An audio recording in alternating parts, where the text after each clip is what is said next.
So we've been talking in class about the shape of different distributions, and what we've been calling a distribution that's normal is something that has this nice bell shape, like what you see here in this picture, right? We've got this nice symmetric bell curve. So there's a lot more properties of the normal distribution that are really important that we're going to start talking about in more detail. So as you can see here, it says that the normal distribution is a very important statistical data distribution pattern occurring in many real-world applications. So there's all kinds of things in the real world that the normal distribution is used for, and we'll be looking at all kinds of examples over the next few classes. So some things to keep in mind. We already know that the data makes that bell-shaped curve. We just talked about that. We know that because of that perfect symmetry, you have always 50% of the data below the mean and 50% above. So half the data lies on either side of the mean. And we've been talking about this as well, that the mean and the median are always the same for a normal distribution. So the middle value and the average are the exact same number. So those are some nice features. Another really important thing is what we call the empirical rule. So that's this thing right here. So we know that if something's normally distributed, that 68% of the data lie within one standard deviation of the mean, 95% lie within 2 standard deviations of the mean, and 99.7, so just about all of the data, lies within 3 standard deviations of the mean. So you can kind of see that that mean is really where the chunk of things are happening. So more than half is within 1 standard deviation, so that's really already the majority. So let's look at how we use this information. So here's an example. It says that 2,000 freshmen at a university took a biology test and the scores were distributed normally with a mean of 70 and a standard deviation of 5.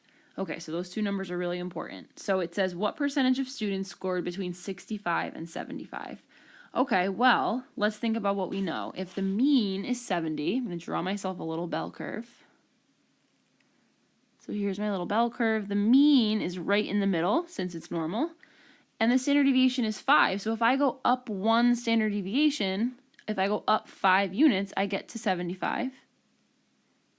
And if I go down 1 standard deviation, again, going down 5 from the mean, I'm at 65. So these two values put me at exactly that percent we just looked at on the other page. This amount right here is within 1 standard deviation of the mean, and we just said on that last slide that that's always 68%. So the answer of this question is 68% of students scored. And again, that's because those scores are 1 standard deviation away from the mean. So that will always be true for normally distributed data.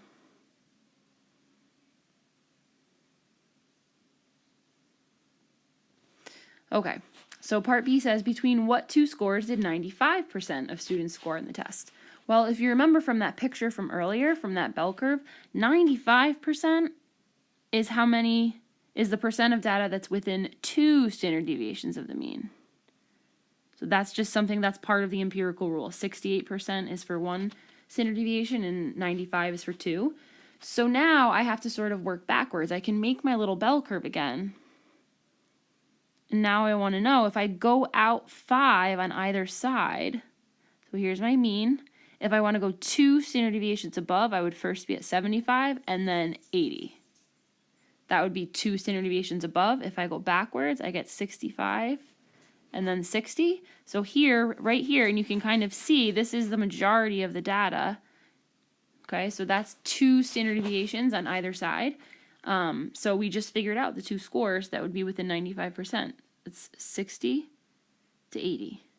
So 95% of these 2,000 freshmen would have scored between a 60 and an 80 on the exam. And we know that because they told us that this data was normally distributed. Okay. Part C now says, what percentage of students scored between 67 and 71? Okay, well, let's make another little bell curve and see what we're looking at. My mean of 70 is here. Usually I've been going up by a standard deviation, which is 5. So 67 is not quite a full standard deviation below. And 71 is really not even close to a full standard deviation above. So these aren't even numbers of standard deviations.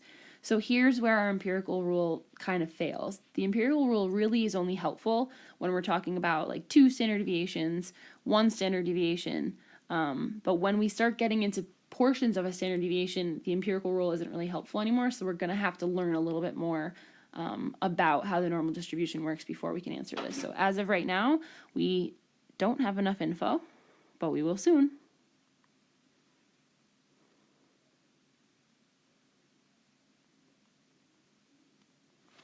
Okay, so before we can answer a question like that, we're going to have to sort of pause, and I'm going to have to define something else for you guys.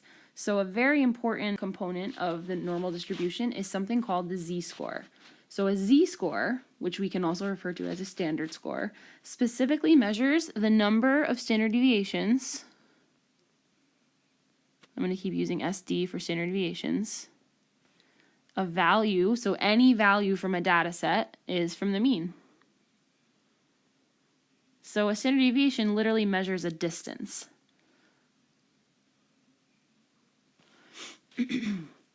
From here on out, we'll be using the symbol for mean, and we'll be talking more about this as we continue working with data. We have a fancy symbol that's called mu. It's kind of like a fancy cursive M, and that symbol represents mean. So from here on out, if you see that, that means mean.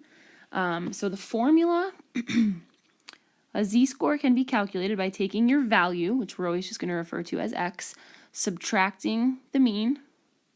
So again, I'm going to use that symbol, and dividing by the standard deviation. So there's another little symbol. We call that a sigma. That symbol is a standard deviation. It's going to become a lot easier from here on out if we use symbols. So you find a z-score by taking your x, which is your data value, subtracting your mean. So again, we'll just kind of note that that's the mean, and dividing by the standard deviation. And we're always going to round z-scores to 2 decimals. That's just kind of the rule of thumb. So you never have to worry about rounding. Just always go to the 100th place. Okay, so just something to sort of think about before we calculate any z-scores. If you get a z-score that's negative, thinking about what a z-score measures, that would mean that the value is below the mean because you're getting something that's a number of standard deviations lower. So a negative z-score means the value is below the mean.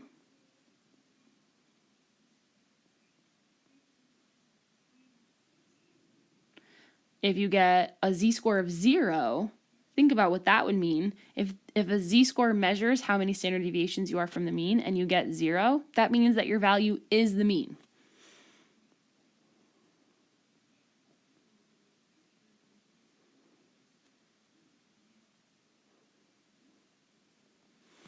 And finally, a positive z-score would indicate that you have a value that's above the mean. That means you have so many standard deviations higher than the value of the mean.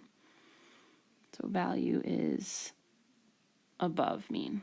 This just kind of helps us clarify. Okay, so this is the formal definition of a z-score. That formula that you see, we're going to be using that a lot, so you'll probably quickly start remembering it. So we'll look at some examples now of how we use that z-score formula and how we talk about the numbers that we get from it. Okay, so here's our first example. A patient was recently diagnosed with Alzheimer's disease. He takes a cognitive abilities test that we know has a mean of 52, so that's very important, and a standard deviation of 5. As soon as I see those, what I'm going to do is I'm going to label those symbols, so I know this is my mean, and that's my standard deviation, because I'm going to need those numbers for my formula. John, who's a patient, scores a 45 on the test. So here's the data value that we're going to be working with. So this is my x. It says how many standard deviations from the mean is John. So what they're really asking you for is what would be the z-score that corresponds to a value of 45 on this test. So I'm going to set up my formula. Z equals, I'm finding the z-score. I'm going to remember the formula is x minus the mean divided by the standard deviation. So I'm going to take my value of 45, subtract the mean of 52, and divide by 5. I'm hoping you're already noticing we're going to get a negative number on top, which means that John's score was lower than the mean. So at this point, I'm subtracting 45 and 52. I get negative 7, and then I'm dividing by 5. So this comes out to negative 1.4. I don't even have to round. So I've answered the question, but I do want to make sure that we know what this means. So this means John scored 1.4 standard deviations. I'm going to use the symbol below the mean. So he scores significantly lower than most people score on this test. So this is one way you could talk about what his score really means, and you could compare him to other people that took the test by looking at his standard deviation and how far away he is. Okay, The second example says Pat took 2 tests in one day. The history test had a mean of 90, so there's one mean, and a standard deviation of 3. So there's one standard deviation. He scored a 91. So the value that the person gets, or whoever gets based on what we're talking about, that's always going to be your X value. He also took a biology test, and on that one he got a mean of 86. I'll use a different color for this. So there's a different mean, its corresponding standard deviation, and he scored an 89. So that's another X. Maybe I'll call this guy X1 and this one X2, just so we can keep track. It says, on which one did he do relatively better? Why? So here's a great example of when a z-score comes in handy. If we want to know on which one he did relatively better, we really want to know how close to the mean was he in terms of the standard deviation. So based on how other kids scored, we can interpret what these values mean. So we'll start by doing this for his history test. So I'm going to take his history score, which was a 91, and I'm going to convert it into a z-score. So again, my formula is x minus the mean over the standard deviation. So I'm going to take his score of 91, take away the average of 90, and divide by 3. Now we can already tell that Pat scored above the mean because 91 is higher than 90. So I really end up dividing 1 by 3, and remember our rule that we round to 2 decimal places, so I get 0.33. Okay, so that means in history he scored 0.33 standard deviations above the mean because that value is positive. Now I'm going to do this for bio.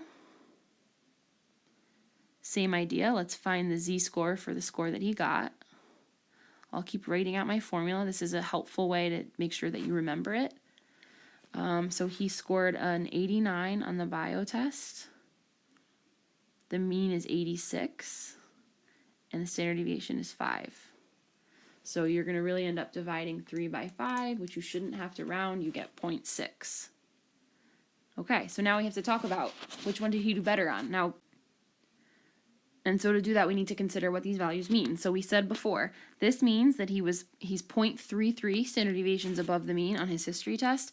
This means he's 0.6 standard deviations above the mean on his bio test. So that means relative to everybody else in the class, he scored further above the mean on his bio test than his history test. So in this case, even though the standard deviations and the means were different, it's his bio test that he relatively did better on compared to everybody else in his class because he has a larger z-score for that test. So this was just a little introduction to what z-scores are and what they have to do with the normal distribution, and we will be continuing to talk about this in class and even starting to look at some probability using these z-scores.